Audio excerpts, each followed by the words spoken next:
Լեռնային Ղարաբաղի Հանրապետության համար ո՞րն է խաղաղության գինը։ Դեք շատ դժվար հարց եք տալիս, ընդհանուր առմամբ խաղաղությունը անգին է եւ մարդկության պատմության մեջ միշտ էլ խաղաղության համար պայքարել են, վճարել են, կյանք են տվել եւ այսօր էլ նույն իրավիճակն է, շատ բան չի փոխվել նախնադարից մինչեւ այսօր, ընդամենը պայքարելու միջոցներն են փոխվել զարգացման հավասարաչափ։ Գիտեք, արցախցիները այսօր ամենամեծ գաղափարը եւ ընդհանուր առմամբ կյանքի նպատակը իմաստը կարևորում են հենց անկախության եւ հայրենիքով ամեն ինչի պատրաստ ենք։ Դրա համար եթե պետք է լինի խաղաղություն այնպիսի զիջումներով, որը անթույլատրելի է, նախընտրում ենք պայքարել, որտեղ ճակատագրական պատմական փուլում ենք ապրում եւ մենք գիտակցում ենք այդ ամենը։ Դրա համար դժվար հարց է եւ հիմնականում արցախցիները գերադասում են պայքարել հանուն անկախության, հանուն հայրենիքի, հանուն մեր ապագայի։ Դուք խոսեցիք, այսպես ասած, անթույլատրելի զիջումներից։ Ձեր կարծիքով որոնք են թույլատրելի զիջումները։ Նախ ամեն մարդ իր կարծիքը ունի, քանի որ չկա թեմա առանց որի շուրջը մենք կարող ենք քննարկել, դրա համար իմ տեսակետը դա լինելու որպես սովորական քաղաքացու եւ ես ունեմ իմ իհարկե տեսակետը, որը սովորական մնացած մեր հայերից չի տարբերվում, բայց երբ որ լինի արդեն քննարկման նյութ, որը հնարավոր է գոնե բանակցել, այդ դեպքում, բայց այնինչ ինչի մասին խոսում է մեր հակառակորդը,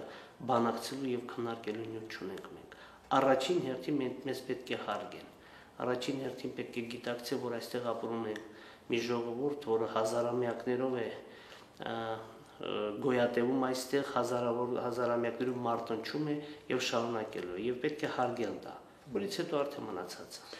Հայաստանում խոսում են մասնավորապես Ղարաբաղի անկախության դիմաց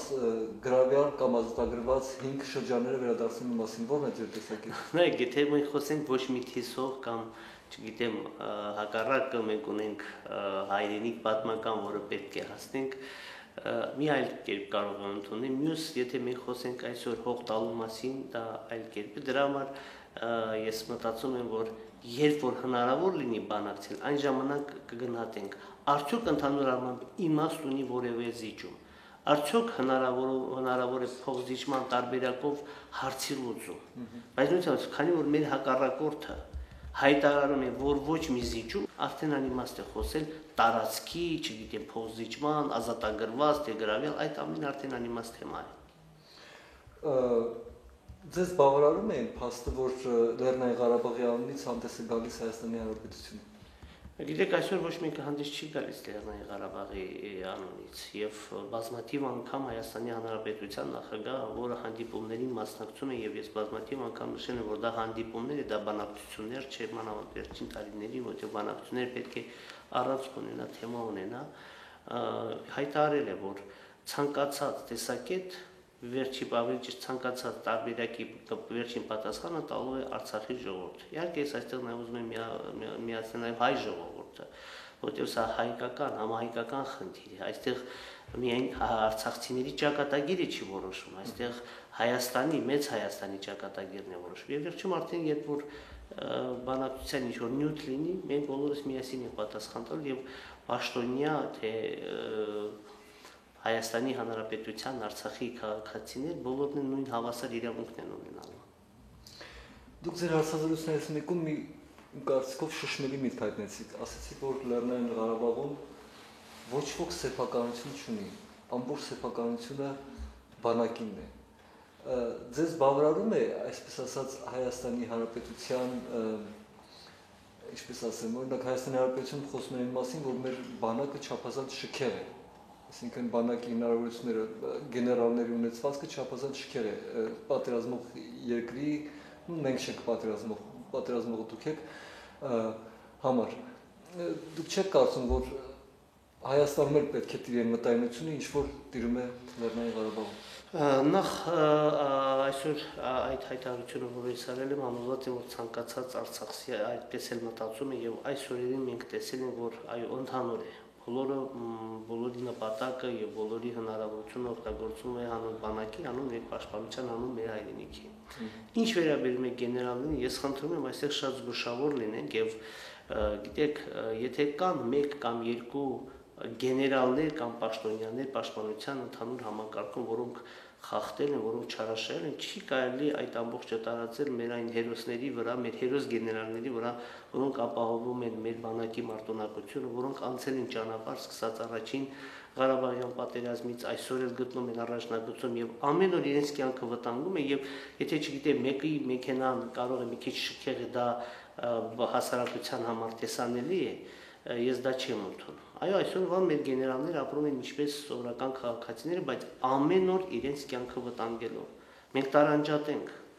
մեր առաջնագծի, մեր հիմնական գեներալներին եւ այն պաշտոնյաներին, դրանք պաշտոնյաներ են, դրանք գեներալներ չեն, որոնք չարաշահումներ են թույլ տվել։ Սա թող իրավապահ մարմինները գնահատական տան։ Եվ ես գտնում եմ, որ մեր ընդհանուր խնդրումը Հայաստանի Հանրապետության եւ Արցախի չնայած դա խնդրեմ չի, դա պետք է հակառակը նպատակ լինի, մեր մարտունակության աստիճանն է։ Եվ ամեն օր մենք պետք է բոլորս միասին մտածենք։ Հարկատուն, եթե թաքցնում է իր հարկերը, դա արդեն հանցագործ է եւ դավաճան է։ Պետական ծառայողը եթե գողանում է երկրից, դա արդեն դավաճան է։ Եվ այսօր մենք պետք է գիտակցենք, եթե մինչեւ այսօր ինչ որ մարդիկ այլ ձև են մտածել, ապա ապրիլի 2-ին մենք բոլորս պետք է գիտակցեինք, որ այո, մենք ունենք հակառակորդ, որ հնարավորության դեպքում ոչ միայն Արցախի նկատմամբ է իր ուժը օգտագործելու, այլ նաև Հայաստանի Հանրապետության եւ չի սահմանափակվելու միայն իրենց համար գրաված, մեզ համար ազատագրված տարածքներով։ Ախորժակները ավելի մեծ են, դա մենք պետք է ավելի զգաց լինենք եւ հասկանանք, գիտակցենք դրա մասին։ Պարոն վարչապետ, Հայաստանում խոսում են նաև, որ որոշակի տարբերություններ կան Լեռնային Ղարաբաղի Հանրապետության եւ Հայաստանի Հանրապետության ղեկավարությունների դիրքորոշումների միջև Արցախի հարցում։ Ես կարող եմ դա հաստատել կամ։ Ես ուզում եմ այստեղ էլի մենք չառանձնացնենք Արցախի Հանրապետության ղեկավարություն կամ Հայաստանի, կան եւ Արցախում եւ Հայաստանում մարդիկ, որոնք տարբեր ձև են մտածում, մարդիկ, որոնք մտածում են, որ պետական ապարատներում ոչ միայն պետական ապարատներում, այլ նաեւ ժողովրդի մեջ։ Կա մի մասը, որ մտածում է, որ ավելի ճիշտ է գնալ բանակցությունների, ունենալ ավելի ճիշտ գնալ զիջումների, նաեւ հանուն անկախության, խաղաղության, իհարկե բոլորն են շեշտում են, որ Արցախի ինքնորոշման իրավունքը, անկախությունը քննարկման թեմա չէ։ Սա պայման է, որից հետո մնացածը։ Սա այն թեმა։ Կան մարդիկ, որոնք ասում են ոչ մի տեսող, կան մարդիկ, որոնք այդ զիջումների, փոխզիջումների ընթացքում մտածում են որոշ շրջանների մասին, այսինքն տարածքների տարբերություն, եւ կան մարդիկ, որոնք հակառակ ասում են մենք անելիք ունենք դեռ ազատագրման առումով։ Սա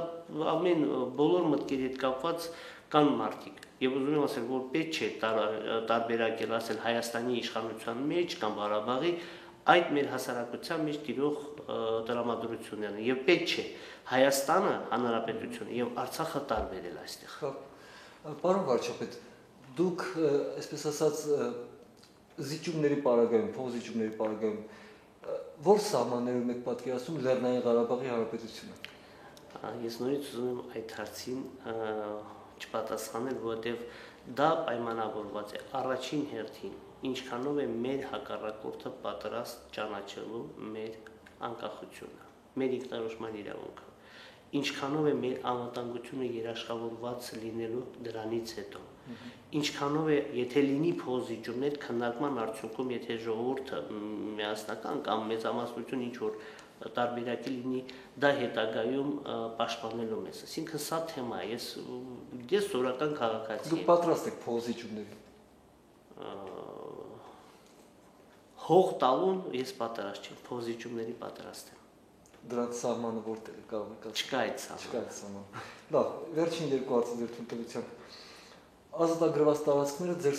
Լեռնային Ղարաբաղի Հանրապետության սահմանադրությամբ հանրապետության մաս են, չէ՞։ Դա ենթադրում է, որ եթե հանկարծ բանը հասնի որոշ տարածքների զիջման, կխախտվի սահմանադրությունը։ Դրա համար ցանկացած տարածքային փոփոխություն պետք է սահմանադրությամբ լինի։ Դա նշանակում է, որ պետք է ժողովուրդը իր հանրաքվեով տա այդ լիազորությունը։ Դրա համար եմ ասում, ցանկացած պաշտոնյա դա սովորական քաղաքացի է եւ իրավունք է ունենալու իր ձայնով մասնակցելու կամ տեսակետ հայտնելու։ Ձեր կարծիքով այդ պաշտոնյայի ձայնը այնուամենայնիվ փաստաթուղթը ստորագրելիս վճռորոշ չի լինել։ Ոչ, ժողովրդի ձայնը վճռորոշ լինելու։ Եվ հանրաքվեի արդյունքը դա կլինի սահմանադրության փոփոխության թե ընդհանուր այոյի կամ ոչի կամ փաստաթղթի քննարկման ժամանակ։ Անգլիական Bloomberg պարբերականին տված հարցազրույցում Սերժ Սարգսյանն ասաց, որ 2011-ի Կազանյան հանդիպման ժամանակ ինքը համաձայնվել է 5 տարածքներ, այսպես ասած, վերադարձնել կամ հանձնել Ադրբեջանին։ Այդ առաջարկը ձեր հետ քննարկվել է։ Գիտեք, ես ուզում եմ առաջնորդվել Հայաստանի Հանրապետության նախագահի այն հայտարարությունները, որ ցանկացած տարբերակ պատասխան տալու է կամ վերջում համաձայնություն պետք է տա ժողովուրդը։ Սա ինձ բավարարում է։ Եվ մնացած հայտարարությունները դա 5 շրջան կլինի, 7 շրջան, թե 3 շրջան, ինձ համար ընդհանրապես քննարկման նյութ է, իսկ որոշ ձայնը լինելու է ժողովրդի։